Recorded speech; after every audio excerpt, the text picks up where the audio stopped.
Hey guys, it's me, Sam Stein, managing editor at the Bulwark, and I'm joined by Senator Brian Schatz of Hawaii, who is here to talk about all the times he's been bribed with a $400 million plane and other bribes he may have been asked to accept during his time in office. But in all seriousness, we're going to talk about the plane from Qatar, and we're going to get into that and what Democrats may or may not be able to do about it. But before we do, subscribe to the feed. We really appreciate it.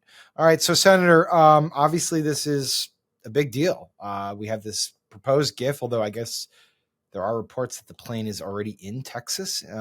So I'm not sure what we know about the status of the plane. Maybe you can illuminate that. You have led a resolution to condemn it. This is the most blatant, obvious, ridiculous, gross corruption that I've ever seen in my entire life. You don't have to be, I'm not a lawyer. You don't have to be all fancy pants to understand how ridiculous it is that a foreign government is going to say, hey, we'll take care of Air Force One for you. Air Force One is a symbol of the United States, where Air Force One is one of the most recognizing symbols of the office of the presidency, and so on and so forth. Therefore, be it resolved that we shouldn't do this. That seems pretty straightforward. But I just want to talk sort of about the larger picture here, which is it's fairly open corruption. And we're being accused of being suckers for not seeing the virtue of accepting this plane. People who view that luxury jet as a personal gift to you, why not leave it behind? You're ABC fake news, right? Why not? It's only ABC. Well, a few of you would. Let me tell you, you should be embarrassed asking that question. They're giving us a free jet. I could say, no, don't give us. I want to pay you $1 billion or $400 million or whatever it is. Or I could say, thank you very much. Is there a situation in which you think the plane could be accepted if it maybe wasn't for Trump's library use after the fact? Or is this just plain, don't do it, it's awful, it's bad, not just bad optics, but it's bad politics? Yeah, it's corrupt. There are no circumstances under which accepting a $400 million gift of any kind for any president from any foreign entity is appropriate. So like that should be the beginning and the end of the conversation. Right. More to the point, yeah, they are trying to lawyer around it by saying a really specific thing, which is this is not actually a gift to the president. It's a gift to the United States Air Force. And after that, it'll be remitted to a nonprofit. Oh, what nonprofit is that? It's the Trump Foundation. And so this is an aircraft that he will be able to ride probably for the rest of his life, paid for by the country of Qatar. He says, to be clear, he'll never ride it in his post-presidency. It's going to be in the library, which we know he cares deeply about, like Ronald Reagan has an Air Force One in his library. Sure. Anyway, and I feel like we're getting caught up in the details here. Like, sure. Don't take a $400 million thing of any kind. It doesn't matter if it's an aircraft. And I actually think part of the problem that we Democrats have is like we want to make new arguments. We want to make clever arguments. So some of the new and clever arguments are, and they're true, right, are that Air Force One is a mobile situation room. It is a mobile Oval Office. It is also a press briefing room. And none of those things should be built and paid for by a foreign entity. And it would probably cost some number of hundreds of millions of dollars, maybe billions of dollars, to basically dismantle an aircraft bolt by bolt, make sure there are no transistors or bugs or anything in there, and then reconstitute it. But again, we're missing the damn point. It's not that this bribe shouldn't be taken because it's impracticable. This bribe shouldn't be taken because it would be a big hassle or a security concern. Nobody should take a $400 million item from a foreign country, and that's the end of the conversation. Right. And it seems like they didn't, when I originally read the ABC News story about this, what struck me was there was never a line where it was like the Trump administration considered that maybe they should just refuse. Like it was all like, can we do this? Can we make sure there's a legal rationale for doing this? And if we can, then of course we would accept it. There was no one who said, you know what, maybe this isn't actually the right thing to do. To get a little bit like into the, not weeds, but the speculative business here. Are you surprised at all that it actually was publicized? No, because I actually think one of the things we need to understand is how much impunity this president is operating with. Right. Does think you are, the thing he said was, I forgot which old golfer he quoted, but it was like Sam Snead. There was an old golfer named Sam Snead. Did you ever hear him? He won 82 tournaments. He was a great golfer. And he had a motto, when they give you a putt, You say, thank you very much. You pick up your ball and you walk to the next hole. A lot of people are stupid. They say, no, I insist on putting it. Then they putt it and they miss it. And their partner gets angry at them. You know what? Remember that, Sam Snead, yeah, before my time. But, when someone gives you a gimme, you take it. Otherwise, you're kind of a sucker. Yeah. And his view is, if someone gives you a free thing, what are you, a sucker? Right. And he literally does not understand why it would be improper to take a free thing from a foreign country. And so their grift and their graft is so complete, so sort of totalizing, but they literally, when they go to the Middle East for business deals, like the Washington Post articles, like the headline was like, the focus of the Middle East trip is business. Right. And that is, turning an absolutely corrupt enterprise into a kind of euphemistic focus on, free market opportunities for Americans. It's not for Americans. It's for him and his cronies. And I do think if we were in any other country, or I should say, if this were happening in any other country, that we Americans would be able to, on a bipartisan basis, go like, well, that's corrupt. That is the kind of dictator who just goes around, enriches himself, and impoverishes everyone else. We recognize that when it's not our leader. Well, when it's our leader, only 50 some odd % of the people recognize, like, dude is ripping you off.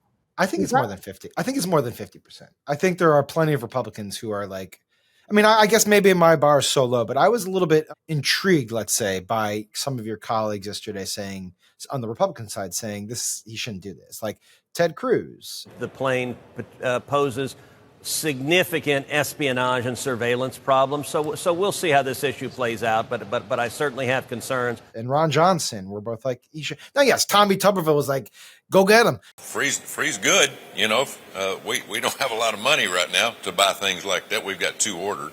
I don't know the legalities of it.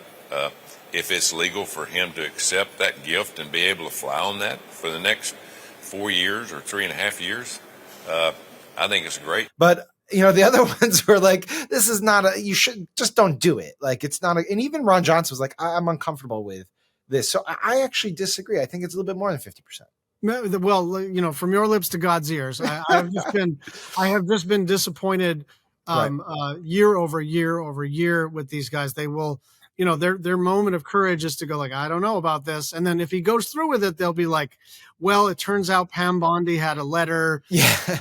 Pam Bondi, who used to lobby for Qatar, has, yes. Right.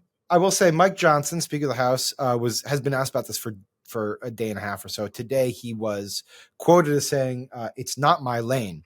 My understanding is it's not a personal gift to the president. It's a gift to the United States, and other nations give us gifts all the time. But I'm going to leave it to the administration. They know much more about the details of that. Okay, it's not my lane.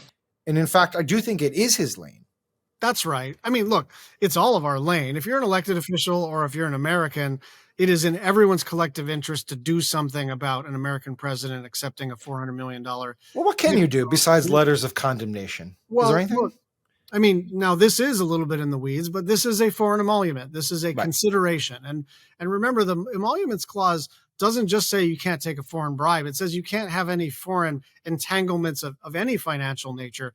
You can't have deals with foreign countries, even if they are at sort of arm's length market value. All of those deals are subject to approval by the United States Congress. So I know Dick Blumenthal in the first Trump term tried to basically say, look, these things are all emoluments, which is to say inducements or in some instances bribes, and they are subject to congressional approval or disapproval. Right. I was a co-signer on that lawsuit.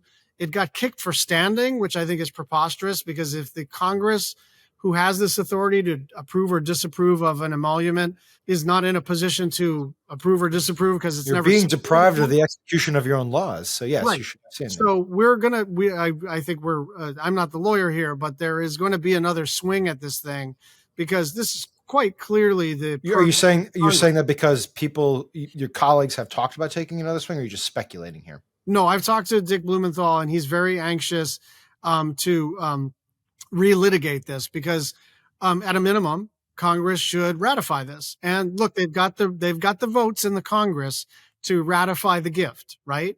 And that is what happens when there's a foreign country that wants to give the United States of America something, that it gets submitted to Congress as an emolument. And if it's kind of on the level and looks to be in the public interest, we can all vote Ratify. for it. Right. That's fine. Well, Chuck Schumer, that's interesting that Senator Blumenthal is going to do that, and definitely will follow up with him on that. Senate Minority Leader Schumer is putting a hold on DOJ nominees until, I guess, they refuse the gift. I am announcing a hold on all DOJ political nominees until we get more answers. It's tough to say how effective that would be, because I don't know how many nominees they're putting forward at this point in time. But essentially, they wouldn't be able to fast track anyone that they want to put forward. And you've done that similarly for, I believe, for some State Department nominees, totally different issue. But, it does seem like there's few levers, but are there any ones that you feel like could additionally be pulled, or is that it? There is one lever that Tim Kaine pulled on the El Salvador question, and we're, I think, going to vote today on that.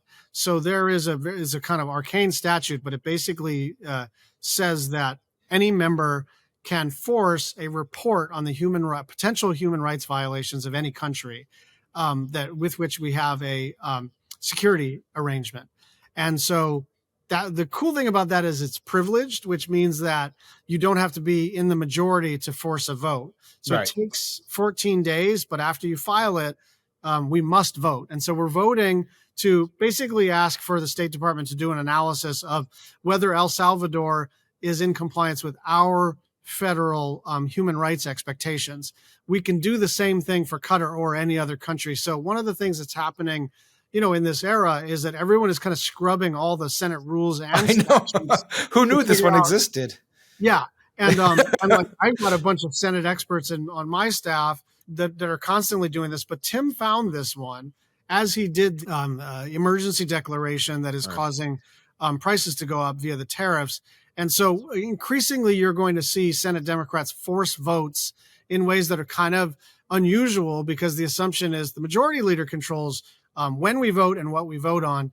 That is true 90% of the time, but we're going to live in that 10% of the time where we're going to make sure that they are on the record on the question of El Salvador or And that's Qatar the key. Yeah. or tariffs. And that's the key. It's not that you expect Marco Rubio or the State Department to produce a very sort of overboard, over the top and clear and objective analysis. Like they won't do that. But you do put them on the record by forcing that vote. Yeah. All right, last question. And I'm not trying to do this to sound cheeky about it, because this is like sort of an honest debate that's happening, which is between the gifted plane and the crypto Trump meme coin dinner. Which one is worse? I think I don't know by dollar amount how corrupt the meme coin is in terms of whether it exceeds the 400 million. I think it probably does. And the meme coin, you kind of have to understand how crypto works.